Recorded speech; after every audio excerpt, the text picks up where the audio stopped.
Salut tout le monde, c'est Vincent. Sans se ruiner et sans faire la queue pendant des heures, on s'envole pour Londres, la capitale de l'Angleterre. Préparez vos parapluies, on part à la découverte des 15 endroits les plus cool à visiter. Ouais, je sais ce que vous vous dites.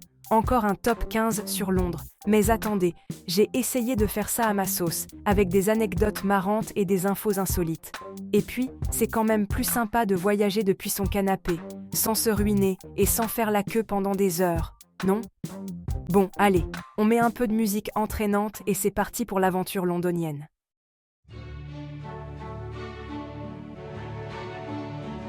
Premier arrêt obligatoire, Buckingham Palace. Autant vous dire qu'on ne risque pas de s'y sentir à l'étroit. Versailles version british, la résidence officielle de la reine Elisabeth II.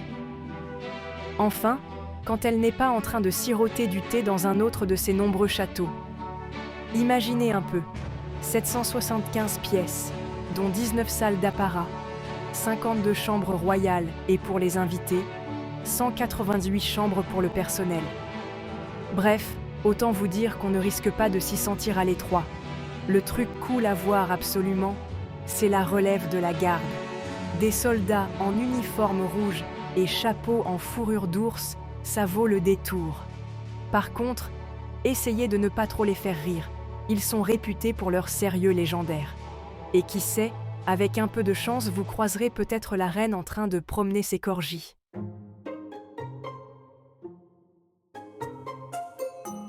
Deuxième étape incontournable, le British Museum. Momie, saviez-vous qu'il y en a tellement au Louvre, rien que ça. Franchement, même si vous n'êtes pas fan de musée, celui-là, il faut le voir.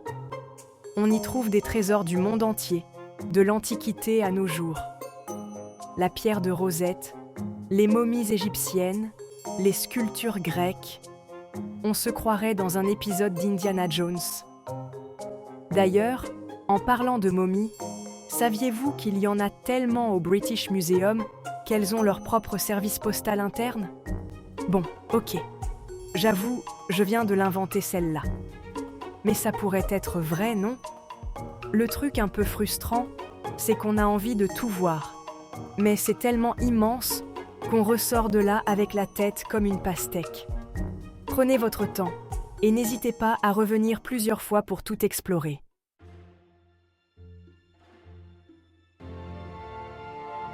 Bon, troisième étape de notre tour de Londres Experience. Aujourd'hui, heureusement, ce n'est pas qu'une tour, c'est tout un château. Enfin, une forteresse plutôt. On dirait un peu un décor de Game of Thrones, version brique rouge. Et c'est là qu'on enfermait les prisonniers importants, genre les rois déchus, les ennemis du royaume, ce genre de colocataires chiants. À une époque, c'était même une prison pour femmes. Ambiance. Aujourd'hui, heureusement, c'est plus cool. On peut visiter, voir les joyaux de la couronne, bling bling garanti, et surtout, observer les corbeaux. La légende dit que si les corbeaux quittent la tour, c'est tout le royaume qui s'effondre. Du coup, ils sont super bien traités, nourris comme des rois, avec même un Raven Master attitré. On devrait peut-être prendre exemple sur les Anglais, non ?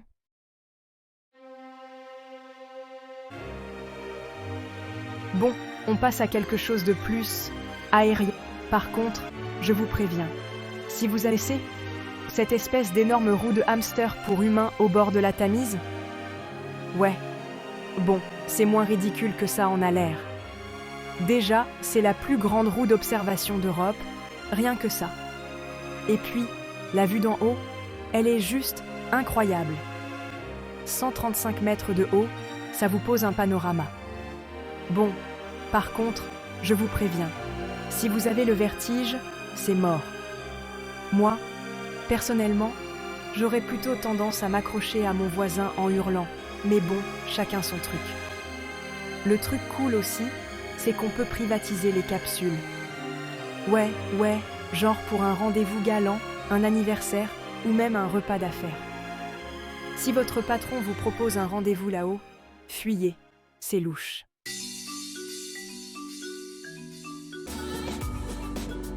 Allez, on enchaîne avec un incontournable. Bon, je ne vais pas vous mentir, prouvez à vos potes que vous êtes bien allés à Londres. Le palais de Westminster et Big Ben. Alors, petit point culture. Big Ben, ce n'est pas la tour, c'est la cloche. Voilà, on arrête avec ce cliché. Sinon, le palais de Westminster, c'est là que ça se passe niveau politique. La Chambre des communes, la Chambre des lords, tout ça, tout ça. Bon, je ne vais pas vous mentir, moi la politique, disons que je préfère regarder des vidéos de chats sur Internet. Mais l'architecture du bâtiment est impressionnante, ça vaut le coup d'œil. Et puis, qui sait, avec un peu de chance, vous croiserez peut-être la reine en train de promener ses corgis. Enfin, si elle a le droit de les sortir du palais, ces pauvres bêtes.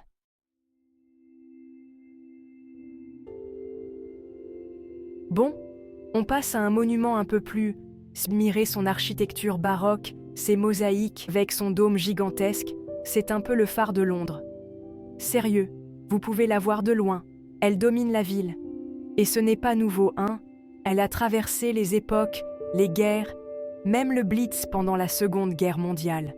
Imaginez, les Londoniens se regroupaient autour, c'était un symbole d'espoir. Aujourd'hui, on peut la visiter, admirer son architecture baroque, ses mosaïques, et la vue depuis le dôme, pfiou, ça vaut le détour. C'est vertigineux, on se rend compte de l'immensité de Londres. Franchement, même si vous n'êtes pas hyper branché religion, allez-y. C'est un lieu chargé d'histoire, on le sent vraiment quand on est à l'intérieur. On se sent tout petit, vous voyez ?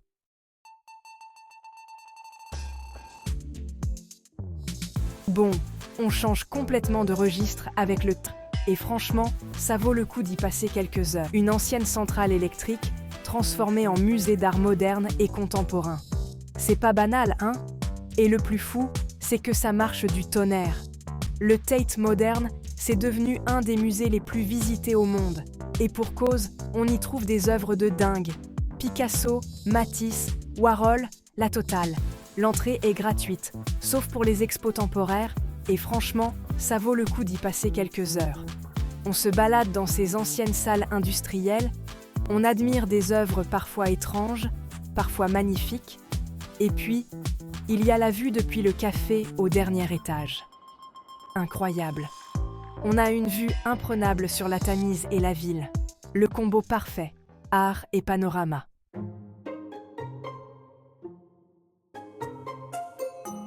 Alors, là, on parle d'un musée qui fait rêver les psatans. On se promène parmi des fossiles vieux de squelettes de dinosaures, animaux empaillés, minéraux rares. C'est un peu comme un immense cabinet de curiosités. Sauf que là, c'est du sérieux. Le bâtiment en lui-même vaut le détour, avec son architecture néo-gothique impressionnante. On dirait un château tout droit sorti d'un film Harry Potter. Et à l'intérieur, c'est un voyage dans le temps qui vous attend. On se promène parmi des fossiles vieux de plusieurs millions d'années. On découvre des espèces disparues. Et puis, il y a Dippy, le célèbre diplodocus qui trône dans le hall principal. Imposant.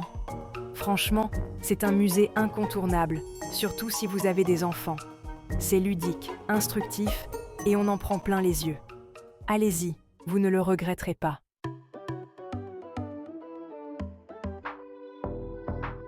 Bon, les amis, on passe au numéro 9 de notre titanesque.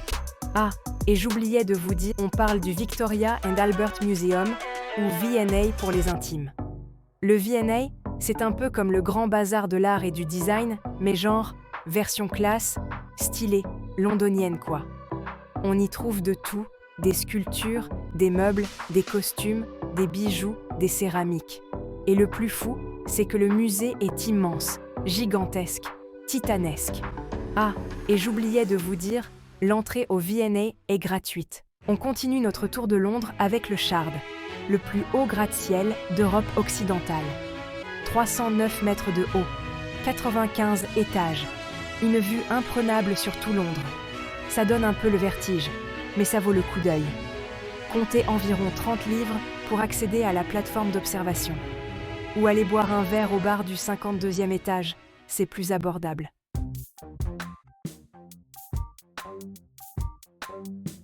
Et maintenant, changement de décor total avec le solite. Bref, c'est le paradis du N. Oubliez les musées, les palais et les gratte-ciel. Ici, on est dans le temple du cool, de l'underground, de l'alternative. Camden Market, c'est un immense labyrinthe de stands, de boutiques et de food trucks où l'on trouve de tout et de rien. Des fringues vintage, des bijoux artisanaux, des disques vinyles, des objets insolites. Bref, c'est le paradis du chineur, le nirvana du hipster. L'ambiance, elle aussi, est unique en son genre. De la musique à fond, des odeurs de street food qui vous chatouillent en les narines, des gens de tous horizons. On se croirait presque dans un festival, mais en mieux parce qu'il n'y a pas besoin de payer l'entrée. Alors, si vous cherchez un souvenir original à ramener de Londres, ou si vous voulez simplement vous imprégner de l'ambiance unique de Camden, n'hésitez plus, foncez.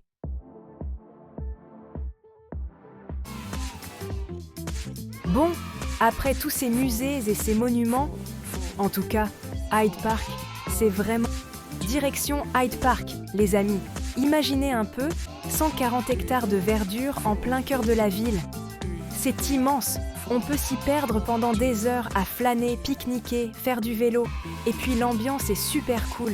Il y a toujours du monde, des artistes de rue, des petits concerts improvisés. Ah, et j'allais oublier le fameux Speaker's Corner. En tout cas, Hyde Park, c'est vraiment un incontournable pour s'imprégner de l'atmosphère londonienne.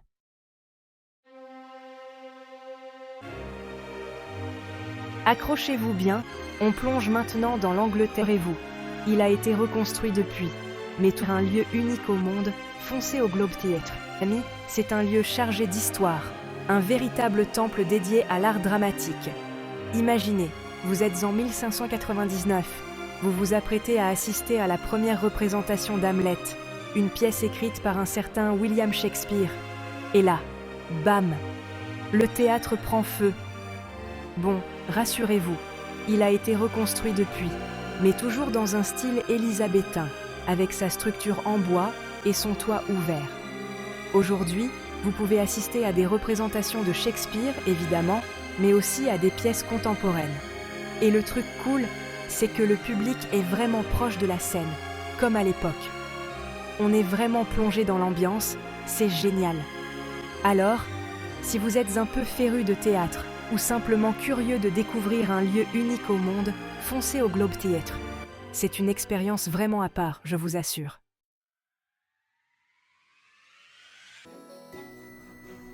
Alors là, on arrive à Covent Garden. Et en hiver, c'est décoré de partout pour Noël. Ça, vous voyez ? Imaginez une place super animée, avec des artistes de rue, des boutiques de créateurs, des restos sympas. C'est impossible de s'ennuyer à Covent Garden. Tu peux passer des heures à flâner dans les petites rues pavées, à admirer les bâtiments historiques. Et le truc cool, c'est qu'il y a une super ambiance. En été, il y a souvent des musiciens qui jouent en live, et en hiver, c'est décoré de partout pour Noël. Ça fait trop féerique. Bref, Covent Garden, c'est l'endroit parfait pour s'imprégner de l'atmosphère vibrante de Londres. Ah, et j'oubliais. N'oubliez pas de faire un tour au marché couvert. On y trouve de tout. Des produits frais, des objets artisanaux, des souvenirs. C'est un vrai paradis pour les gourmands et les amateurs de shopping.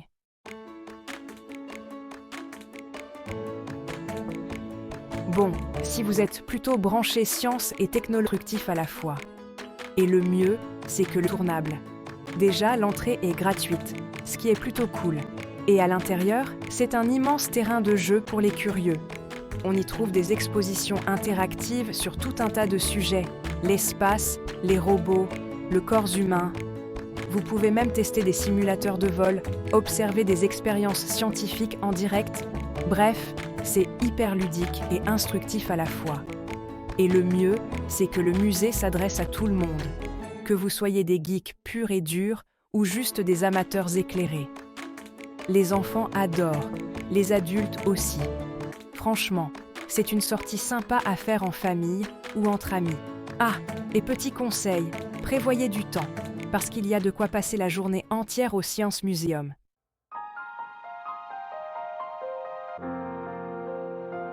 Voilà, c'est déjà la fin de cette vidéo. J'espère que cette petite virée londonienne vous a plu. N'hésitez pas à me dire en commentaire quels sont vos endroits préférés à Londres. Ça m'intéresse. Et si vous avez aimé la vidéo, n'oubliez pas de liker, de vous abonner à la chaîne pour ne pas rater les prochaines vidéos. Bref, vous connaissez la chanson. Allez, sur ce, je vous laisse et je vous dis à très vite pour de nouvelles aventures.